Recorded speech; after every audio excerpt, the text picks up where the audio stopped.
Latter-day Peace Studies is produced by peace-loving members of The Church of Jesus Christ of Latter-day Saints. Any views expressed herein are not to be taken as official positions of the Church or its authorities. Latter-day Peace Studies presents Come Follow Me. I'm Shiloh Logan. And I'm Ben Peterson. Thank you for joining us as we discuss this week's reading of Come Follow Me, as outlined by The Church of Jesus Christ of Latter-day Saints. We're recording these podcasts from our homes, and so you'll often hear children playing, dogs barking, and babies crying. This is our life, and we love it. Our hope is that as we discuss these scriptures and truths, we will come to a more perfect understanding through experiencing the atonement of Jesus Christ and find greater peace in our lives. Well, welcome back, everybody. We are joined today by Christopher Hurtado. Thanks for coming back, Christopher. It's good to be with you. Ben had called me earlier today, and he said, I'm sick. Can we reschedule recording? I said, sure. He's like, or even better, call Christopher. And I said, okay, I'll call Christopher. Get well soon, Ben. So Ben is getting some much needed rest and will be back with us next week. So thank you for joining in again. My pleasure. So we are discussing sections 106, 107, and 108. But we're going to spend most of our time here with section 107 because it's kind of the elephant in the room. It's the behemoth. It's the really big one in our sections of reading for this week. So last week we talked about Zion's camp. And with Zion's camp, this was a really big turning point in church history because they had gone down, just like we talked about, they'd gone down to Missouri to try to reclaim Jackson County. They never actually did it. And there was all this violent rhetoric about God telling them to go down and to reclaim the land and go to his power and to vanquish the enemies and to take care of his enemies. And yet God always stops short into telling them how to do this. And so we talked about how there was this, not a misunderstanding, but, and not even maybe an ignorance is not really the word I'm looking for, but they didn't know how to go about doing this. So there's a lot of violent rhetoric that they had talked about, and they were trying to get upwards to 500 men to go down. They ended up with 200.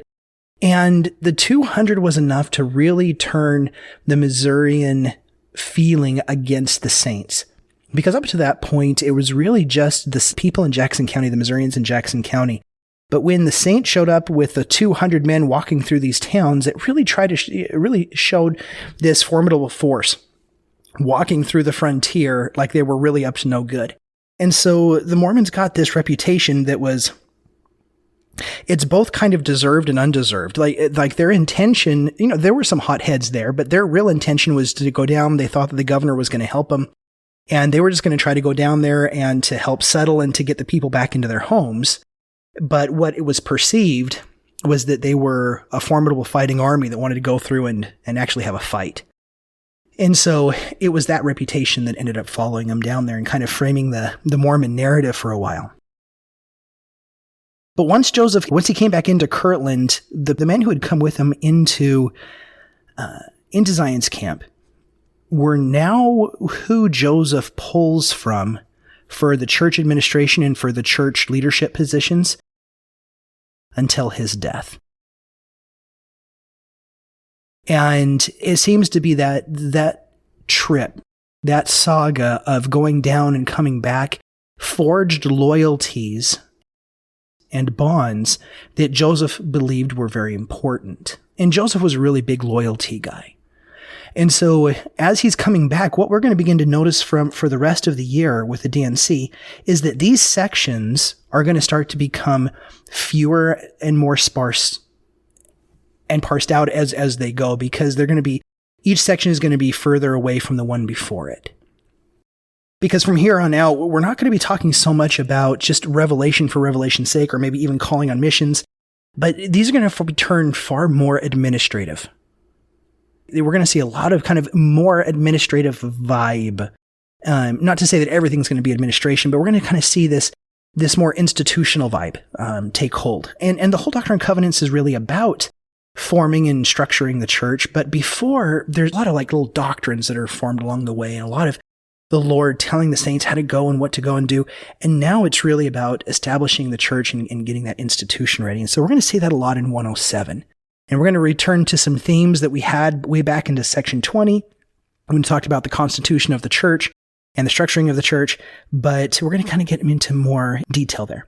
But in section 106, we have this in November of 1834, and it's a revelation given to Warren Cowdery, the brother of Oliver Cowdery. In this section, it's really about Warren Cowdery being called as a local officer in the church. And just like with the revelations that spoke to these missionaries who go out and abroad, you get this quick revelation. I'm calling it a quick revelation, but I don't know how fast Joseph was able to receive it. But you have these revelations that Joseph would give to the missionaries as they would go out. There would be a comfort to them as they would go out, kind of their own predecessor to a patriarchal blessing, as it were. And we can see the section 106 is largely that way. And one of the things that stood out to me here was in verse 4. And again, verily I say unto you, the coming of the Lord draweth nigh, and it overtaketh the world as a thief in the night. Therefore gird up your loins, that ye may be the children of light, and that day shall not overtake you as a thief.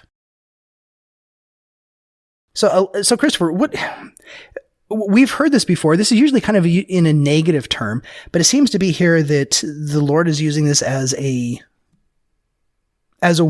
warning and also as an encouragement. The coming of the Lord draweth nigh, and it overtaketh the world as a thief in the night, almost as if the world's not ready for it. Because that thief in the night usually kind of inspires a little bit of fear, but is it fear that we're talking about here? Do you think God's trying to inspire fear, or do you think it's more of a surprise element or a preparation element, or that the people are not prepared for what the Lord has ever been trying to reveal to them at all? I think so. I mean, I think it's about fear. The idea is if you're the world, then you're going to be taken by surprise by this. But if you're a child of light, you're not of the world, and you're not overtaken by it as a thief in the night. By the way, the expression of it was really poetic. In what way? Just those two verses, sort of how it goes in and reverses out. Yeah. It just struck me as poetic. By the way, another comment I had going back to the companions of the prophet Joseph Smith, I just couldn't help but see a parallel between that scenario of the leadership coming out of the close companions of the prophet, and I'm using, as an Islamicist, I'm seeing a parallel with the Prophet Muhammad and his close companions, the Salihin, as they're called, and they become the first 5 successors to Muhammad. And so the leadership in that religion comes out of those close companions, just as we see here with the prophet Joseph. Yeah, that's really interesting how new religious leaders who, Max Weber, the famous sociologist, he frames the originators of religious movements, the very first leader, the first to market that starts the new religion, as the charismatic leader. And so if any of the listeners, if you've ever heard of a church leader being called charismatic, or specifically Joseph Smith being called charismatic, that's more than just what the word in the dictionary might mean. Charisma is this whole meaning that Max Weber brings about as to what a charismatic leader is who starts religious movements. And Muhammad would be one. Joseph Smith would be one, right? And what's fascinating is that most of the time, for using a Weberian analysis, it's really not the charismatic leader that really starts the church or really perpetuates it. The charismatic leader may start it, but it's the second leader, what Max Weber calls the priest, that really is the one who solidifies and makes sure whether or not this thing is actually going to take over and to be what it's going to be, right? And so that's going to be in Church of Jesus Christ of Latter-day Saint tradition, that's going to be Brigham Young. And Brigham Young's definitely within the parameters of what that priest is going to be in the Weberian analysis.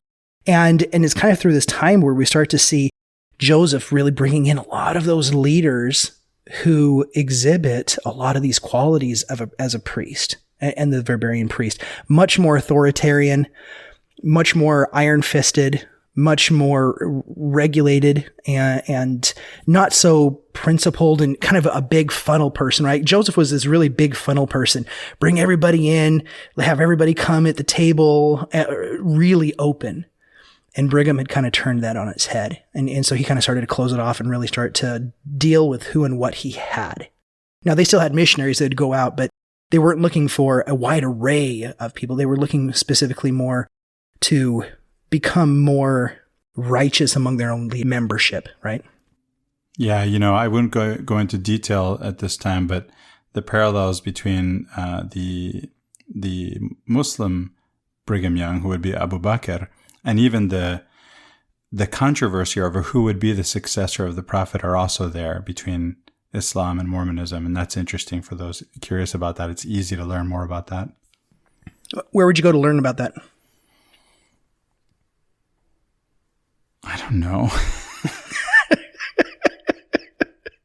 I know. I was having this conversation. Put me on the spot. Sorry, I was having this conversation with my wife before because we've been having a few conversations with friends and family, and they always like, oh, what's the citation for that? And we're like, I've been studying this for 10 years. It's just like common knowledge now. It's like, where is that one article? Right. So yes, it may not be as easy as I've suggested to learn more about this. I have been studying this for some time. It's I'm often accused of saying things and thinking, doesn't everybody know this? Yeah, I've fallen into that trap in a very specific niche of thought as well. So I think anyone curious can probably find out more about this. It's true. Hey, drop us a note, drop us a line. If anybody's curious about it. One thing I've learned about Christopher over the years, how long have we known each other? Well over 10 years. Christopher is one of the most giving people. If you reach out and have any questions about Islam or its origins, anything whatsoever, Christopher's always more than willing to tell you all about that knowledge. Yeah, he'll tell them all about it. So in section 107, this is given in March of 1835. So we're moving right along, and really through this time, again, we've had the whole Zion's camp movement come back, and now they're still doubling down on the school of the prophets. And this school of the prophets was a really big deal. It's where they received their training. They talked about theory. They had training in language. They had training in scriptures. When we, like in section 88, it talks about being trained in theory more perfectly. This is all language that's being directed to the school of the prophets. And so one of the things that came out of the school of the prophets is this little book called The Lectures on Faith. And the Lectures on Faith are a series of 7 lectures, 7 articles, and they're written catechism style, which is like a question answer. It's a very Catholic way of writing, and it really establishes theology. So where if you ask a question and you get an answer, and if that answer brings up another question, you would answer another question. And so you create like a formal systematic question and answer. And also in the Lectures on Faith, you end up having a lot of emphasis given to the time and the dates, the ages of the Bible, and, the biblical history, the ages, who lived when, where, and how for how long. And we're going to see that a little bit in section 107, because that's very much the vibe that's going on. They're really pouring into the Bible, and this is a restoration movement. Now, the Church of Jesus Christ of Latter-day Saints, which that's not the name of the church yet. They're not going to get that name until 1838, because they went through several name changes up until that point. So I think we're at the Church of Christ right now, maybe the Church of Jesus Christ. But of Latter-day Saints won't appear until 1838. But at this time, we have the school of the prophets that's talking about this way of preaching the Bible. And so they're really pouring into it. The church is a restoration movement. There are other restorationist churches at the time. And there is this very much a vibe, a social vibe, even outside of the church, of churches wanting to be the primitive church, the original church, going back to the very beginning. Right? So the Church of Jesus Christ of Latter-day Saints was one of many religions having the same claim. And so as time progresses, Joseph wants to formalize more and more how this is going to look, right? So we come here to section 107, and it says right out the bat, this is going to be a section on priesthood. And we're going to talk a little bit about priesthood here. But it's about the Melchizedek and about the Aaronic. And here we have this really interesting verse in verse 3. Before his day, this priesthood was called the Holy Priesthood after the order of the Son of God.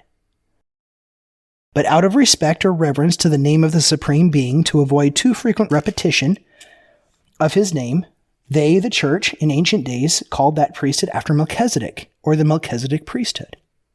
So the real name of the priesthood is not the Melchizedek priesthood, it's the Holy Priesthood after the order of the Son of God. Right? Now, I'm gonna bring in my own ignorance here, and maybe you have a better answer, Christopher. But with the emphasis that's been given on the proper name of the Church of Jesus Christ of Latter-day Saints, and to use the name of Jesus Christ, that's a name we wanted to use a lot and to emphasize. I don't understand the crossover here in verse 3 with the holy priesthood after the order of the Son of God and not using Son of God out of respect for the name, whereas on one hand we do it for the church. That's one of those things that I'm still researching and grappling with. Do you have any thoughts on that? Not really. I mean, other than I actually had a comment that's related. I was thinking, I wonder what it was like for the early saints when the church changed names. We just went through something like that, right? Where we say, okay, we're not calling ourselves this anymore. We're calling ourselves that. And by the way, that being called Mormons, we've gone back and forth on that one throughout church history, right? But there were the other name changes, and there's an identity that goes with naming, and who knows what that was like for them. We're going through that ourselves. I can tell you that Melchizedek, it comes from, two words in Hebrew, Melchi and Tzedek, which is something like my king, the righteous one. Not king of righteousness, but my king, the righteous one. And how do you think that's going to help frame this thing that they're experiencing with the naming? I don't know. I don't think, it's, I hear this and I hear this is rhetoric, right? We're going to say this is holy. We don't say it. On the other hand, we're going to say now, hey, listen, we need people to know this is the actual Church of Christ. By the way, the priesthood after the order of the Son of God, the holy priesthood, what is it? The holy priesthood after the order of the Son of God doesn't name the Son of God. And so what's the problem? And now we're actually going to name the Son of God, and we want to make sure that that name is prominent. Times change. There's just a different, I think there's a different context for it. And so in that context, it's about, because there's this common understanding of one of the commandments says, thou shalt not take, I'm going to say it says, thou shalt not take upon thyself the name of thy Lord in vain. But it's usually translated, thou shalt not take the name of the Lord in vain. And people think it's about using the Lord's name vainly, meaning repetitiously, or frequently, and maybe even vulgarly, right? Like an expletive. Right. I mean, certainly if you have respect for God, you're not going to do that. But that's not what it's really saying. It's saying don't take upon yourself the name of God in vain, such that you would call yourself a Christian and not act like a Christian. Remember, in the whole Old Testament, in the whole Jewish Bible, you have God looking for a body. And while his people are over here making a calf, which isn't completely unrelated to their image of God, it wasn't this random thing they're doing, to embody God, he wants the people to embody him.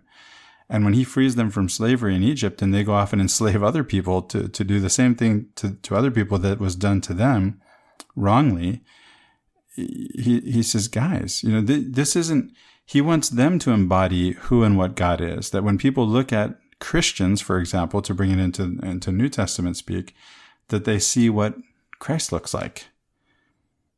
And they don't get the wrong impression.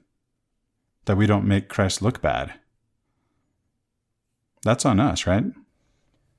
Yeah, when you said that brought me back to section 1, where it talks about us making the image of God in our countenance.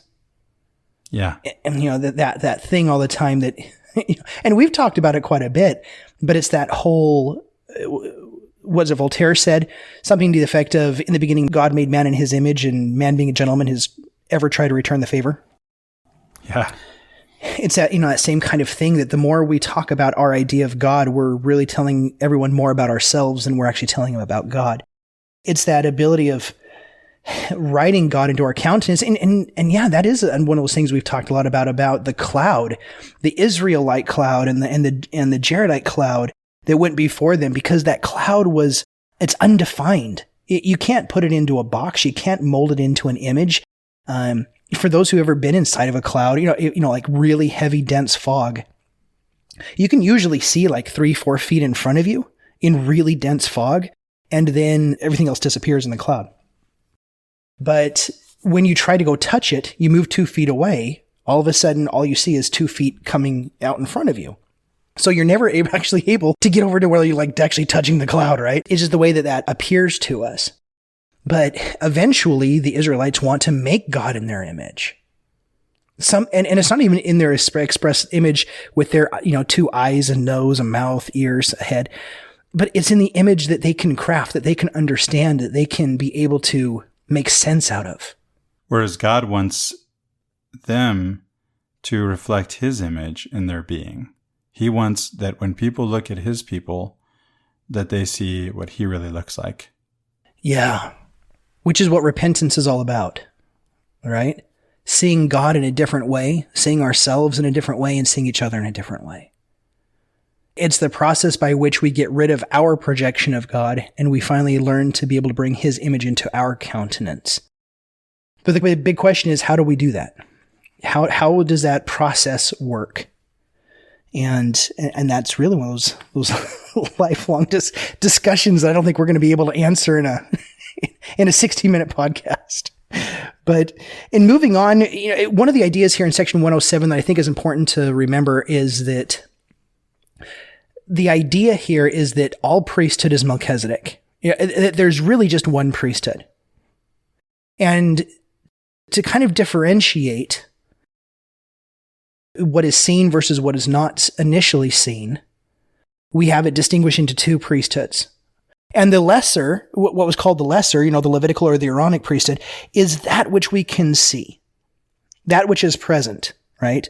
It's the one that deals with all of the physicality and everything around us. If you can see it, smell it, taste it, touch it, basically, it's within the realm and the justification and the jurisdiction of the Aaronic priesthood. And ironically, it's the one that holds the key to the ministering of angels, which we cannot see. Isn't that curious? Yeah, isn't that interesting? Yeah. Or is it that we have to redefine what we think ministering angels means? Right. Yeah. And our Aaronic priesthood holders out there tapping into these, using these keys to the ministering of angels. What would you say? How would you define ministering of angels in this context? So in church history, we're going to have John the Baptist coming in a miraculous way, right? He's physically there, and he's physically giving them a blessing, giving them the Aaronic priesthood. In one sense, that's a ministering angel. But I've also had ministering angels in my life when a neighbor comes over in a moment when I've needed and is just brought over. For as much as we dog on people bringing cookies, I'm going to say, you can bring me cookies anytime. So the cookies don't have to have little pieces of paper. They don't have to be fortune cookies for them to be messengers. Angel means messenger, right? Right. The message could just be the cookie itself. It could just be the cookie itself, right? Intentionality. Because it says, I love you, right? Yeah.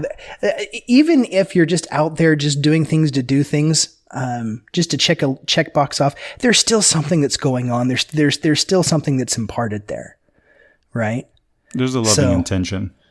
There is, right? And I can think of someone, her name was Gloria, which is interesting because when I was a kid, we had a nativity set where the angel was holding up I don't know what to call it, a banner that said Gloria. And for me as a kid, that was her name. Oh, her name is Gloria, right? But she was saying glory to God in the highest, because Christ is born. So I'm thinking of Gloria as an angel. And then I meet this professor at BYU when I'm at BYU, whose name is Gloria. And whenever I saw her, every single time that I saw her, and whatever she said to me struck me as a message from God to me. And so I just thought of her as an angel. Obviously, if she has a message for me from God every time I see her, she's my angel. Wonderful woman. That's neat. So with the discussion here of the Melchizedek priesthood, so we see this whole thing as priesthood being everything, right? The Melchizedek priesthood, or this order after the Son of God, right? It's that holy priesthood after the order of the Son of God. It constitutes everything, but we distinguish it between the two, the physical and the spiritual, that which is temporal versus that which is eternal. And the Melchizedek is everything.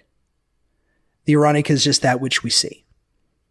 And so the bishop is called as a high priest in the Melchizedek priesthood, but he officiates in Aaronic ordinances. things to take care of the physical welfare of those in the church. Whereas then the section 107 is going to go through and it's going to talk about the hierarchy. So this is where we're going to get into a lot of formal hierarchy. This is where the first presidency is formally created. The 12 are now more formally created as a body underneath the first presidency. We're going to have the 70.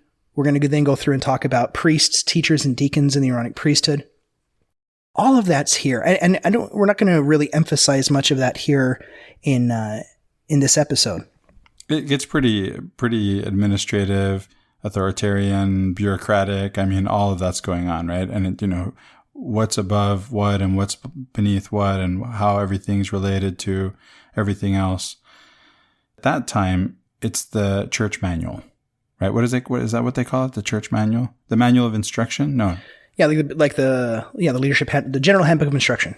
There you go. The general handbook, this section. And really, by the way, these are what, 2 revelations cobbled together, where Joseph Smith is putting forward all that he has received so far, all that he knows about and understands about the priesthood in this general handbook of instruction called Section 107. Right. That has been in some sense superseded. In some ways, we still do things the same way, and in other ways we don't.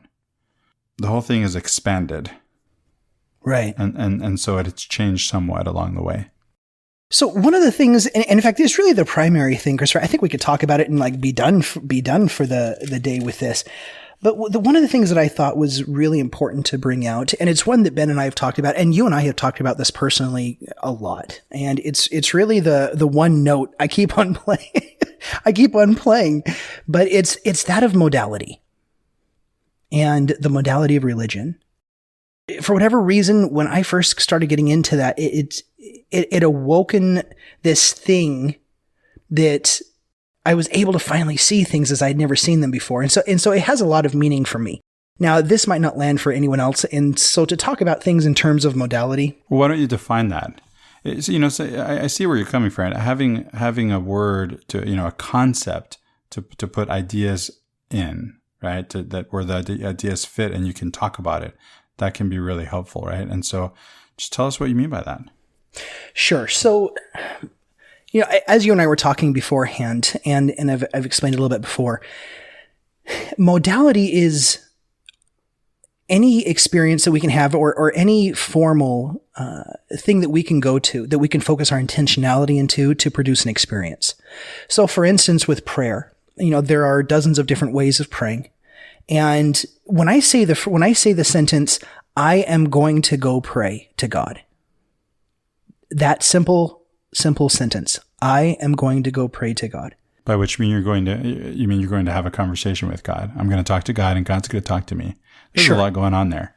There is so much going on with that phrase, right? Because, for instance, just the I. We could have an entire podcast series on just what it means for the I. The ego, the I, the self, the aware, the thinking thing, right? There's so much that we can talk about the I. So just even saying I is a story. And so one of the things that I talk about modality, so you asked, what is modality? So modality is a story. It's a story that we participate and act in. And what I mean by that is that, for instance, when I say I'm going to go pray to God, what that phrase means is a very rich, complex story of an interwoven web of belief. There's a script that I'm going to play out, right? Right. It posits the I. It posits that I can go be intentional with something, so it posits this intentionality.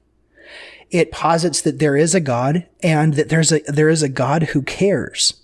And so that whole discussion, man, we could have a year worth of podcasts on whether or not God cares about us at all, right? That's without even bringing in Bill Clinton to talk about the verb to be.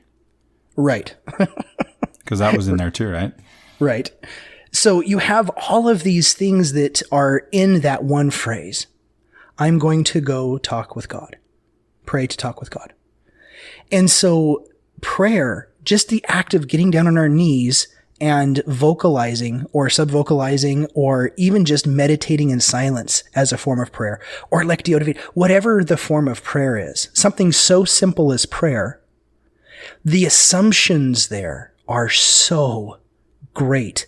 There's this entire spectrum of assumptions that come to a point in that one moment, an act of prayer. We bring all of those stories to a point where we pour our intentionality into the present moment to be able to produce an experience. Yeah, or like when people ask me why I came to Bakersfield, and I tell them God told me to come here. I mean, I'd have to go into, when they're asking this and it's just casual conversation, they don't even really know me. We'd have to talk for a long time, right? For me to say something other than, God told me to come here. And by the way, if God told me to come here, it was through you, Shiloh. So that would make you an angel, right? You were the messenger of God in this whole move, right? So there's so much going on there, right? Yeah. We say these statements all the time about things, and very rarely do we ever address the assumptions that we make and we bring to these simple phrases. No, and conveniently, usually, maybe not with the people I'm meeting randomly asking me this question, they might think I'm really weird. Although here in Bakersfield, we have a lot of religiosity and a lot of religious diversity. So there's a sense of, okay, yeah, we all think that there's a God, right? And there's a sense of, well, you may have a different way of thinking about it than I do. So, okay, whatever you say, right? Yeah. Yeah. So when we talk with each other and we say these phrases, we don't analyze it for each other and we don't analyze it for ourselves. This is one of those unobserved things that we experience, but we never really identify. This goes back to what Socrates was trying to get at when he's like, the unobserved life is not worth living. It's that we actually take time to see the assumptions. We see the things that we become aware and observe ourselves and everything that we bring to the table when we make these kinds of statements. Absolutely. And one of the reasons I love having interfaith dialogue is because usually when we're saying these things, again, not these people I'm meeting that I've just described, but usually we say these things to people who already have the same idea we have. The story that we're telling is a story that's familiar to them. And actually, even with, in interfaith dialogue, there's still somewhat that, right? There's still, okay, there's a God, you can talk to him, there's such a thing as prayer, all of this is common, right? And so when we say these things, we're talking about something that the people that we're talking to have a context for. We share these stories. Yeah. Yeah, I like that. Shared stories. I like that. Because when we realize that these modalities that we create or that are created, that we participate in.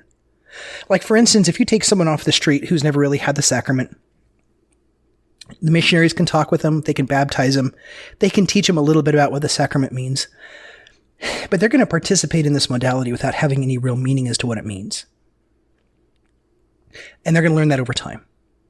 They're going to participate in a story without having any background to it. But the more that we participate in these modalities, there's a story to the sacrament, right? We're coming into an action with a rite, and that rite has meaning because there's a story behind it. Oh, yeah. And the story that, the earliest story that I had around it was Lutheran. And, being a convert from Lutheranism to Mormonism, that story doesn't go away. Yeah, I get that there's a different story in Mormonism, but I still have, that's part of my context. And maybe I'm not even usually aware of this. This is something for me to really do, like Socrates says, and examine myself when I'm going through this experience of participating in that rite, is how much of that meaning is still with me. I think a lot of it is. Yeah. Yeah. And that's what I'm saying, is that we bring our own personal meaning into each one of these modes. Oh, yeah. Then there's personal meaning, right? I mean, I was talking about a different institutional meaning that was taught to me as a boy, but then there's a difference between what I was taught and what I understood, right? What I learned. So there's a very personal aspect to this. I'm a member of the Church of Jesus Christ of Latter-day Saints, and so I have co-religionists in one sense. In another sense, I don't know that I believe the same things that they believe in the same way. Right. Yeah. My wife says I have my own religion. I think she's right. I'm okay with that. Right. I think we all do. Yes. I think we all do.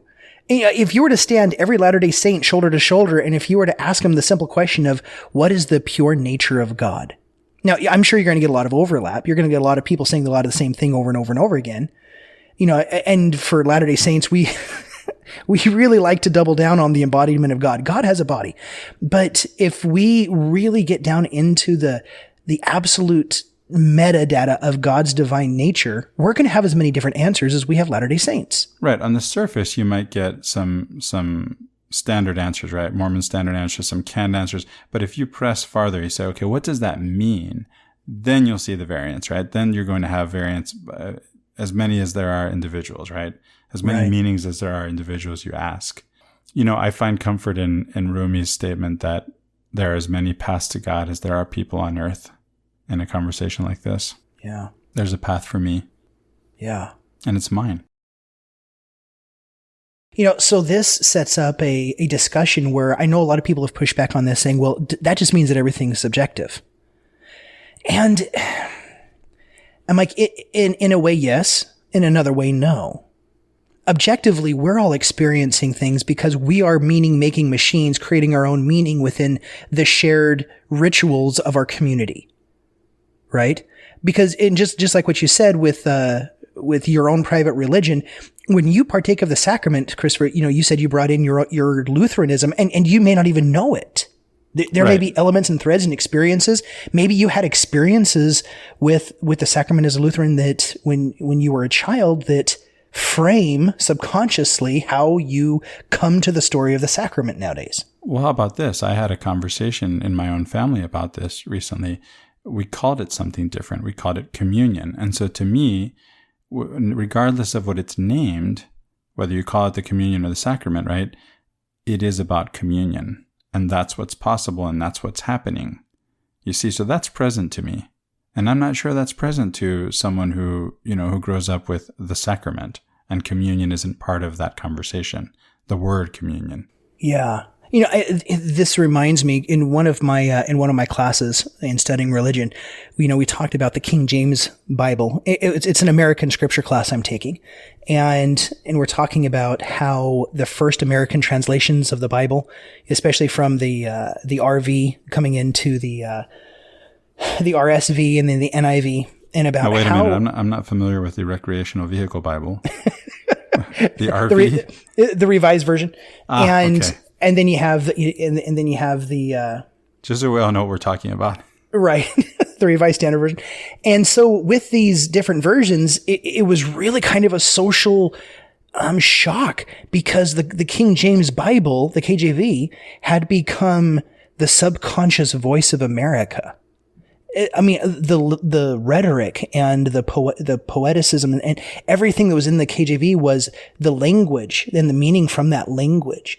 And not only, and it went even deeper in that people didn't even see that they didn't even comprehend that there could be a Bible that changed meanings, that there was a different meaning to it because the Bible was just reality. Yeah. What would that be? Right.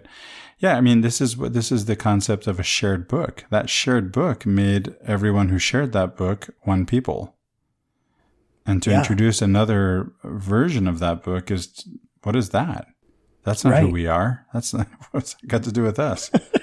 But it really is kind of an illusion. We have this kind of unity through what we think is a shared, like we're sharing the exact same kind of experience. Right. And that's not true. And we've already discussed that, right? But at least we have this book in common and we probably think that others understand it the same way we do. Well, here's the reality. Back to Socrates. We're not really thinking about it, right? If we thought about it, surely we could all figure out for ourselves that they're probably thinking about it at least somewhat differently than I am. Right. Now, we can say that structurally, the story is set up. So I don't have the authority to frame the narrative of the sacrament. For the Church of Jesus Christ of Latter-day Saints, I have no authority there. I'm not the one who's in a position to be able to say what it means or to amend the prayer or to do anything, right? I don't set the story.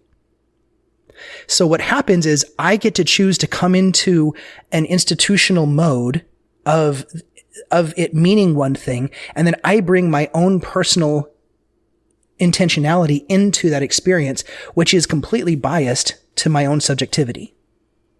So when I experience that, I can understand the story that the church has framed about what the sacrament means as they interpret the scriptures and as they have modern day revelation. And that's in some sense the objective part of it. And right. And that is what we can see is the objective part. But even that is not really objective. Is not really objective, right? But in this conversation, it looks like the objective side, and the subjective side is my experience of it, right?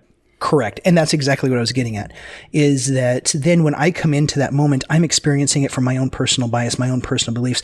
Everyone in the congregation, we all agree that there is one person who's saying the prayer, that this person is participating in this rite, in this ritual, and that we're now participating in this as a community, as if we are participating in the same story. But in reality, we're all experiencing it in completely different ways. And so that's really what I'm getting at with modality. And the way that it changes, right, institutionally, because it does change sometimes, is everybody agrees that we're going to change. Of course, there's someone with authority, as you pointed out, who says, okay, it's changing. And then everybody else just agrees to that because they are submitting to that authority. And now we don't do it on our knees anymore. And we just sit in our chairs, in our pews, right? Right. Now, I know this can be perceived as very controversial because we take very metaphysical absolutisms in our truth claims. And what you and I are doing is we're having a very staunch epistemic conversation of epistemology, where we're not having a discussion of reality. We're having a discussion of how we view reality. Our perception of it. Yeah, our perception of it. Our understanding of it, our knowledge of it, yeah. And so, for instance, when we say that the President Nelson has the authority, we take that as a metaphysical truth statement. And so what you and I are having a conversation is well, how do we perceive that truth statement? And then how does that respond to, and how do we experience that in our own subjective lives? Right? And so when we go into that shared experience, as part of the seeming objective side of it, we see that the sacrament means something, that it's done with the correct and proper authority, and the authority is part of the story. So when I say that modality is a story, a lot of the times we want to think that this is a metaphysical component. And that's not what I'm talking about. We're not talking about story in a metaphysical way. We're talking about this as a matter of epistemology. So when I say that we come into that sacrament and we all have the same shared story, that this is done by authority, it's done by someone who can do this with a particular language, the right language, the right rhetoric, the ritual rhetoric, and the right symbols and the right meaning with the sacrament as we're partaking of it. That is all a story. Now, by story, we mean a framework of ideas that we experience. They can be reflective of reality, sure, but that's not what we're talking about. We're not talking about the reality or the truthfulness of it. We're talking about the experience of it. Did I explain that well? The experience is real. For sure, right? If nothing else, the experience is real. We know that for sure. Is there a reality beyond that? We believe there is. And that's the point, right? This is a matter of belief. If we know, then we don't have faith. We don't need faith if we know. Faith is about not knowing and believing. Right. And so that experience is we're going to know is our experience. Yes, we feel we are experiencing something, and there's an objectivity to that. But what we're feeling is very subjective to ourselves. Right? It is. So, yeah, there's this really great conversation between the object and subjectivity of these experiences, of how we show up to the modes of our religious experience. And the whole reason I bring that up here is, Christopher, you and I could go through 107 and talk about all of the different hierarchies of the church. And the fact is that we'd just be repeating stuff that everybody already knows. That's all you can do. This is the story here. It's being framed in this section. And now we take that story and we act into it. Right. That's what we do. That's what there is to do. Right. So what we're doing here, what I wanted to bring about here is to show that priesthood it can be real. It can be a fiction. We're not dealing with the fact of what priesthood is. We're talking about priesthood as a story. that we We're participate talking about in. how we interact with it, right? How we participate in it. Yeah. That's right. Yeah. So we're talking about that thing. And so as such, we begin to realize that sections like 107 are the ways in which Joseph, through whatever means that he had, and the connection to, and I don't know how Joseph experienced God. It occurs to me to say this, Shiloh. I can't know whether priesthood has a metaphysical reality or not. I can choose to believe. And in choosing to believe, I'm exercising faith. And as I pour that faith into it and that intentionality into it, into my experience of it, then it manifests in a way that is real in my experience. Right. And that can be a shared experience with others who are participating in the same way. And that's what matters. Right. To me, in my experience, right? Yeah. So that's what I see is the, for me anyway, right now, is the big takeaway of 107 and of this week's reading, is that for me, it's the construction, the original framework, the building of the mode of priesthood. So that thing that we have now that we participate in, that this is as objective the framework of that discussion as we can get. The distinction between the spiritual and the physical, the story about what this thing is. And then that way we have a construct that when we think about it, we interact with it in a particular way. We pour our intentionality into it now in a particular way. Well, put another way, Shiloh, when we say the priesthood, what we mean is see section 107 in some sense. Right? What does that mean? When we say the priesthood, what does that mean? Well, see section 107. It's this thing. And other sections, of course. Right. Like section 20 and other sections that talk about it, correct. And sections not yet revealed at this point. And so one of the things that I think is fascinating is we have this thing about continuing revelation, right?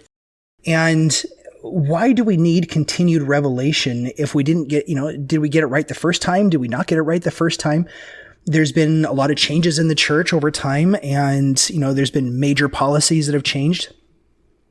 And they're not always just, a lot of the time they're time specific, right? Like the 3-hour block church. that was very, that had high utility in the day that they had it because they had all those meetings spread out all throughout the week, right? And it was hard to get to go home and then to come back. And maybe it worked in Utah where everybody was really close to the chapel. But if they had Latter-day Saints away, outside of Utah who lived far away from the chapel to go and to come back or to have to bring a lunch and just to be at the church the whole day, to be able to make a block of meetings was meaningful. But over time, it became cumbersome.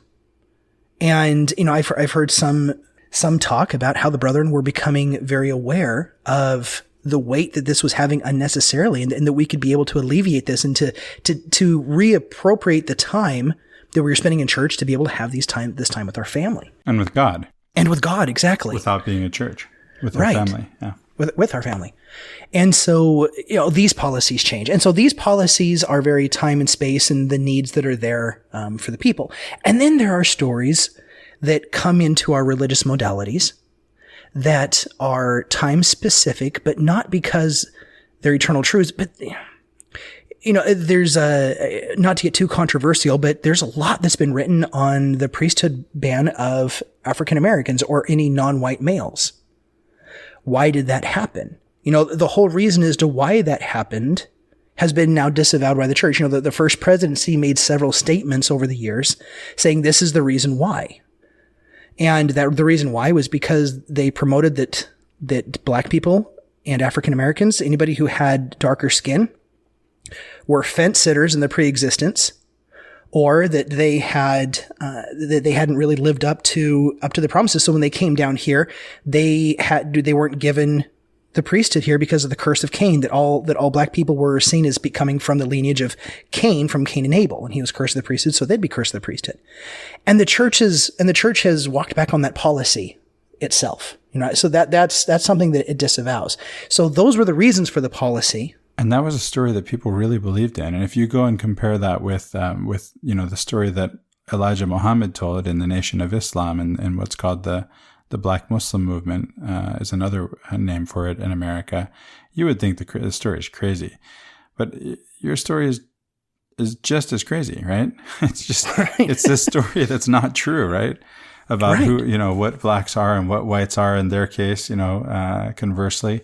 Right. But what we have to recognize is that this policy of how we saw black people, and I have this old book. It's called Mormonism and the Negro by John Stewart. It's a compilation of all the church quotes. It's really just an apologetic treatment of trying to justify the church's policy. And it goes through and it has all the quotes in it from the general authorities distinguishing why they thought that black people were fence sitters and they were the indecisive ones in their pre-existence. And so they didn't come here and they didn't have white bodies to be able to be given the priesthood.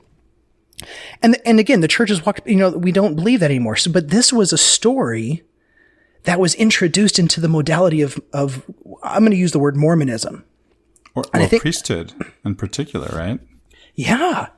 Yeah, this was a very real part of what priesthood means is it's something that you have to be white to have. Yes. It was, right? That's part of it. Or was part of it. That's exactly right. So part of the modality, part of the story of priesthood used to be you had to be white. And we've taken that thread and that narrative out of the priesthood modality. It no longer exists there. That's no longer a thing. Well, Shiloh, if you get to be controversial, I get to be controversial too, don't I? Because in one sense, if we look at our church history, women have had the priesthood since 1846, and yet not, so there's a part of this story that relates to women, and it's changed over time, just like it has with blacks, right? Yeah. And that's the thing is this is how we create the modalities of our religious worship, is through these stories about what these things mean that we pour our intentionality into. And it's the grand story of what these things mean. And I love what you said there, that this was a part of the modality and the narrative of priesthood until it wasn't. To be white, had extreme meaning into what priesthood meant and what it meant to engage in it. As it does now to be male, right? As it does now to be male. That's correct. Right. And in the last 10 years, there's been a lot of things given as to how they've changed and have brought women more into the narrative. Now they have priesthood power with their husbands, right? They have the full priesthood power in themselves, but in connection with the authority of their husband. And yet the narrative has changed, right? Mm-hmm. And so these narratives change, and this is how things progress forward. And we begin to see, we can say, yeah, these things, and it's within the modality of revelation. Revelation in itself is a mode. Right. So to go back to your original question, why don't we get the revelation right in the first place? How does this work? If I could take a stab at that question, this is an answer. I like to say this is an answer. It's not the answer. Is that God is, of course, revealing himself to us. The question is, can we see him? And a lot of times it's our own I know you've talked about sunglasses in the context of the temple, right? Where in the temple, the lights go up and down to signify degrees of glory, where it might have been better to have a couple of pairs of sunglasses on right. And then take them off one at a time to get the lights to come up, because the light's actually always there. So God is always there as what he is, right? As the divine is what the divine is. And yet what we see is not all of that, not all at once. And so he's revealing himself, but we're not seeing him. And and yet we are, but just not all at once. Part of those sunglasses, it occurs to me to add this, part of the sunglasses are our own cultural context. I mean, look at the whole issue of blacks in the priesthood. Think about the possibility of women in the priesthood working the same way. It's about our cultural context. Those are the sunglasses. Yeah. And that cultural context works in a lot of different ways. We hear a lot of the time when Brigham was the major one who enforced the ban with blacks in the priesthood, we say that he was a man of his time, when in reality there were many members of the 12 who were abolition minded, and they were anti-slavery and they were anti the ban, as it were. Well, and then there was Joseph and Brigham, right? There's a difference between those two. But you've already pointed to that, right? In a Weberian sense, they fit that mold, right? Joseph was much more open to women in the priesthood, to blacks in the priesthood than Brigham Young. Right. Yeah. In fact, it was my great. Is it 4 greats? Anyway, there's a few greats in there, but is my uncle Zebedee Coltrane, who was one of the ones who has been demonstrated to have, if not bearing false witness, or just maybe bending the truth, or maybe giving his own personal opinion, or we don't know, but he was one of those who testified with Brigham Young about how Joseph giving the priesthood to Elijah Abel was kind of a wink and a nod, and when he was made a 70 at the same time that Zebedee Coltrane, when Elijah Abel was made a 70 the same way that Coltrane was, it seemed to be that Coltrane was a little bit upset with this. I'm not following you, Shiloh. What are we talking about here? Okay, so so Joseph gave Elijah Abel, a black man, the priesthood, and set him apart as a 70. And so years and years later, when and he Brigham, gave his wife and all the sisters through her the priesthood, right? And so we have with Elijah Abel this controversy that Joseph gave a black man the priesthood. And then Brigham is the one who then bans it. But before he bans it, Zebedee Coltrane, and I think it's Smoot, Abraham Smoot, who together, because Smoot was a slaveholder in Utah. He was a leader of the church, and he's in fact the building in BYU campus. He had 2 slaves, and he brought them out to Utah. And so those two testified to Brigham that, especially Zebedee, that he was there and made a 70 the same day that Elijah Abel was with Joseph. And that Joseph kind of on the side basically just said, I'm just kind of appeasing Elijah Abel. This wasn't a really real, ordination. Is our friend Stephen Smoot related to that Smoot? I'm just curious of Book of Mormon Central. I have no idea. So the story is that becomes the testimony that then begins the policy ban. And that's my great uncle. My great grandfather's Graham Coltrane, who also knew Joseph Smith. But we begin to see that these narratives and these stories within the modes will change. But I liked what you said there, Christopher. It's about the belief that we choose to have in these things and the intentionality. I like the way that James Fowler, he writes a book called The Stages of Faith. And he distinguishes between faith and belief. And the way he distinguishes and talks about faith is that it's basically the innermost, intimate essence of our soul.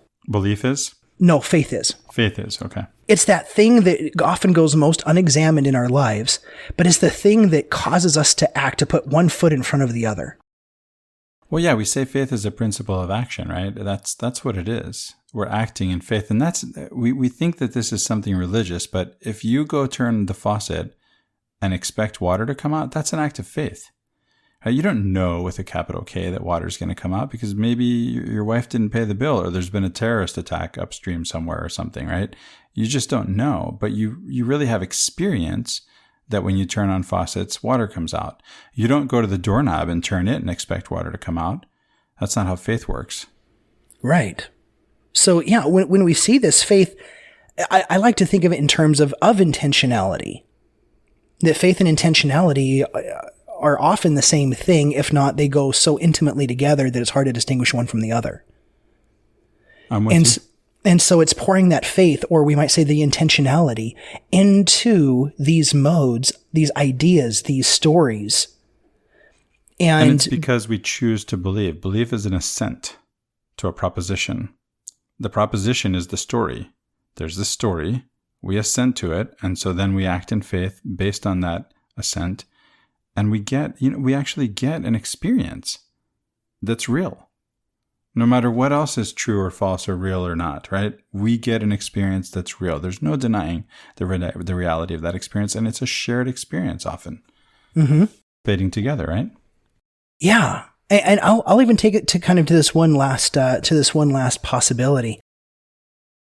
With having a lot of friends who've left the church and who we can explain this in terms of the modality of the church no longer works with them. Yet, but it's interesting is that I have so many friends who talk that, for instance, they they recognize the spiritual experiences that they had while they were members of the church, and they don't feel like they have to reject them. I know exactly what you mean. I just had a conversation like this. Right? You don't have to reject where you've come from because you can accept that you were using the modality to have a real life experience with God, and it was producing a real life experience with God. And as they've recognized in their own lives that they're called to it on a different path, that they're now experiencing God with a different modality. Right. And they may even think of themselves as having transcended this particular modality. Transcended or have just shifted. Exhausted it in some sense. Yeah, for themselves personally, right? Right. And so you don't have to reject or ridicule or look back with disdain. You don't have to be able to turn back and say that was evil, that was wrong. When you leave it, you can accept all the spiritual experiences that you had while growing. Now, I know this is highly controversial. There's a lot of people, there's a lot that can kick back on this because when we treat the gospel as terms of stories and modalities, there does come a certain element where we're like, well, what about the truth, the truth claims of priesthood being a metaphysical truth? Right? But then again, the discussion here is not about the truth of one thing or another. It's about the experience that people are having to these things. And so we're talking in the realm of experience with this podcast. And I think we've walked a really good line, Christopher, in not having to venture over into the truth claims or the existence or the non-existence of priesthood as it is, but how we epistemically construct these things and then experience them. I think we've walked a pretty good line with that. I hope so. That's been my intention. Awesome. Well, do you have any last thoughts or concepts or anything before we close? No, I think it's been a great conversation, Shiloh. I appreciate you inviting me into it and letting me share in it. Absolutely. Absolutely. And if there's any questions that anyone has about the conversation, I know as I've talked about modality with friends, there's a lot of questions that pop up. And so I try to answer them as quickly as I can. Now, I am personally taking a Facebook hiatus. On social Me too. Media. 5 years now. You're in a 5 years hiatus. But man, I am so swamped with school. I am trying to find a new normal. And I realized that my dopamine relationship with social media was not healthy. So I needed Good for you, Shiloh. I needed to find a new normal for a little while. So if you get onto Facebook, we do a lot of through Facebook and through Instagram into Latter-day Peace studies.